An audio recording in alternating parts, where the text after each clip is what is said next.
Welcome back to the holographic universe. It's time to introduce you to Dr. Bruce Lipton. Dr. Lipton began his scientific career as a cell biologist.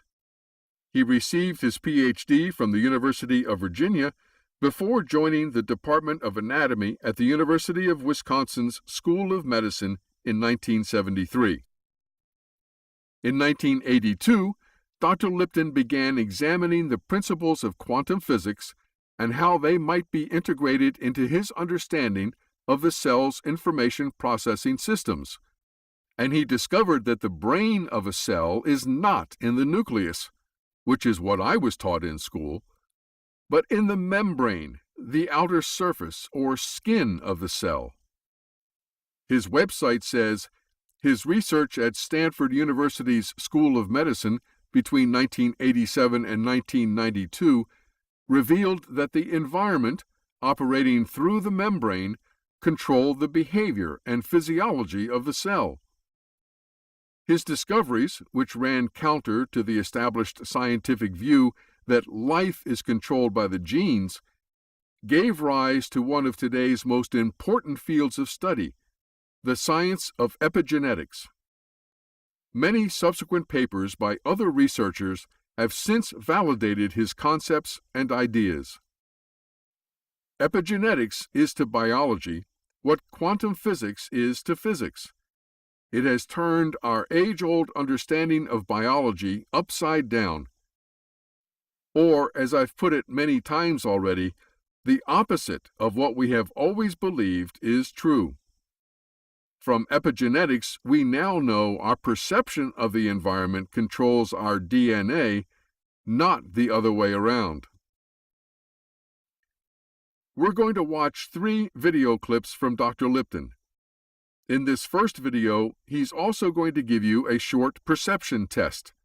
So watch carefully. So there are 3 conclusions because I don't have enough time to talk about one, but I will list them. Okay, conclusion 1, perception, how you see life, the switch, controls behavior because that's protein. Perception controls which genes are being read and how they're being read. And the one I didn't have time for right now is the third one. Perception can rewrite the genetic code. So perception controls life. No 2 people see the world in the same way. They have different perceptions. But let's do a perception test. Is the surface area of A greater than, equal to, or less than the surface area B? Which is greater? B, yeah. They're equal size squares. Not equal, but they're uniform. So I want to make a more difficult test. I will show you 2 surface areas that are not regular.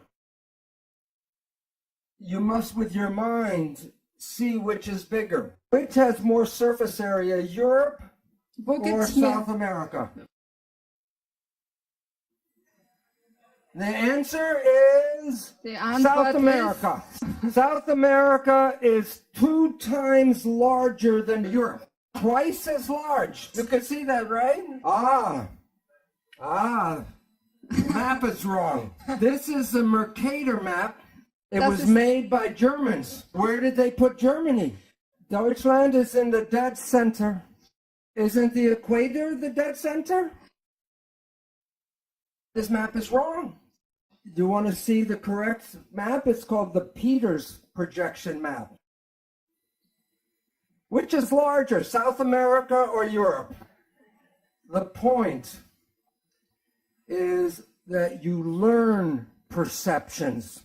And sometimes your perceptions can be right, and sometimes your perceptions can be wrong. Since perception controls biology, and since they can be right or wrong, then it's more accurate to say that belief controls biology. What you believe creates your life on the inside and on the outside.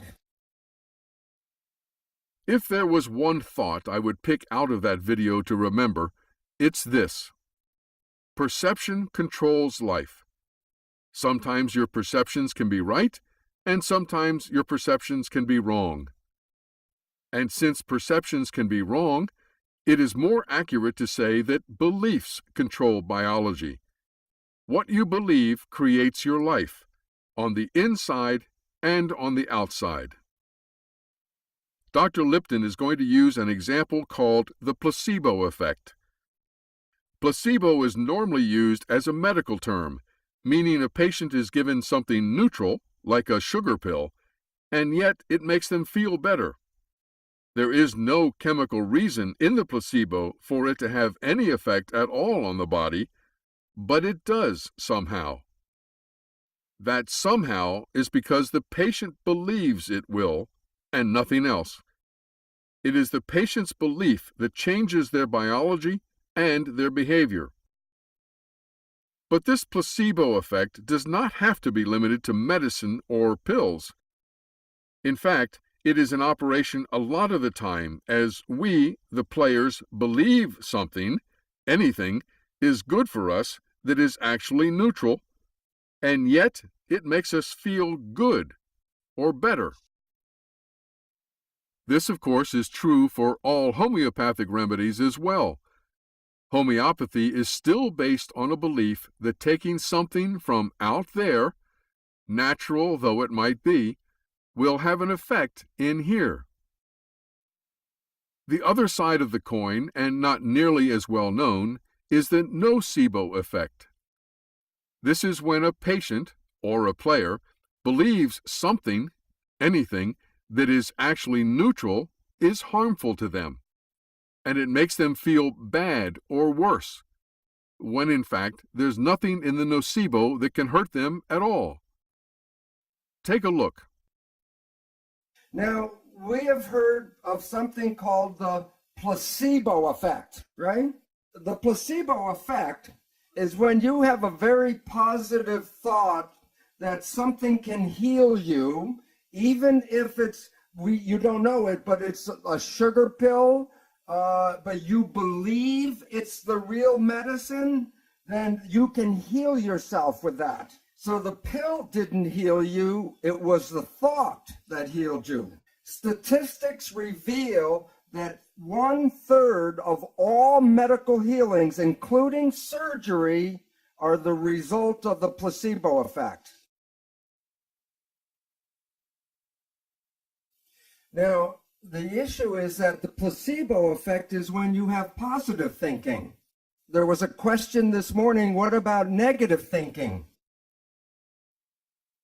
And this is what medicine does not tell you, is that there is negative thinking, and it's called the nocebo effect. And in the same power that positive thinking can heal you, negative thinking can kill you. They're both the same effect. One is more positive, one is more negative, but the effects are exactly the same on your health. One will heal you, and the other can make you sick.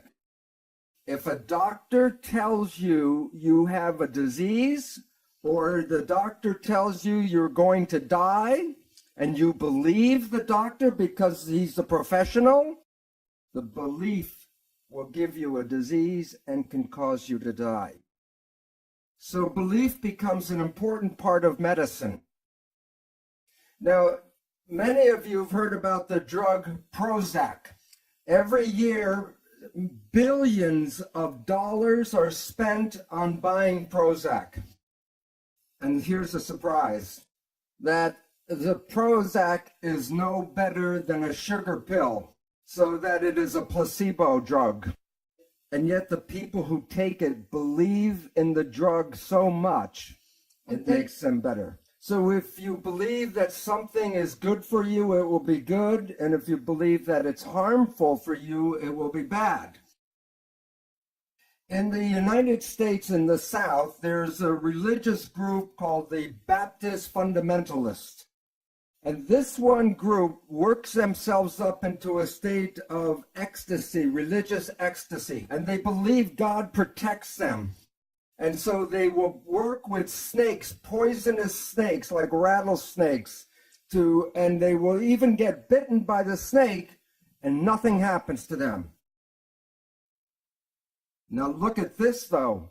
Some of them will drink strychnine in toxic doses, and when they're in that state of belief, it does not affect them. So if you can drink toxic poison, then why do we worry so much about the toxins or the food and the air and all that?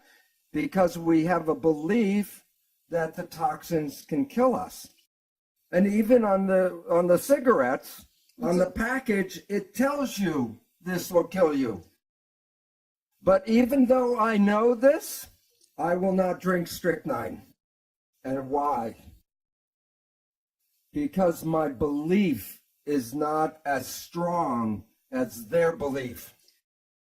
Belief is important about everything, including our health and our aging and the world that we live in. This is a picture of some beautiful women that dance in what is called the Palm Springs Follies. And I ask, what do you think is unusual about these women? They have arms, but they're in red gloves against the red, so it's hard to see. What is unusual? Their ages. To 75 years old. Aging is not in their belief because they have a passion to dance. And the passion keeps them young and alive and healthy. But most of us see other people grow old and expect that we must grow old like they do.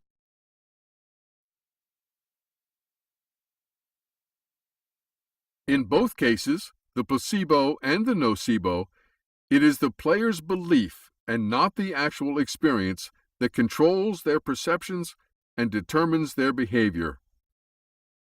Dr. Lipton said, if you believe that something will be good for you, it will be good. And if you believe that something is harmful, it will be bad. He also said, if you can drink toxic poison, then why do we worry so much about the toxins in the food and the air and all that? Because we have a belief that the toxins can kill us. Belief is important about everything, including our health, aging, and the world we live in.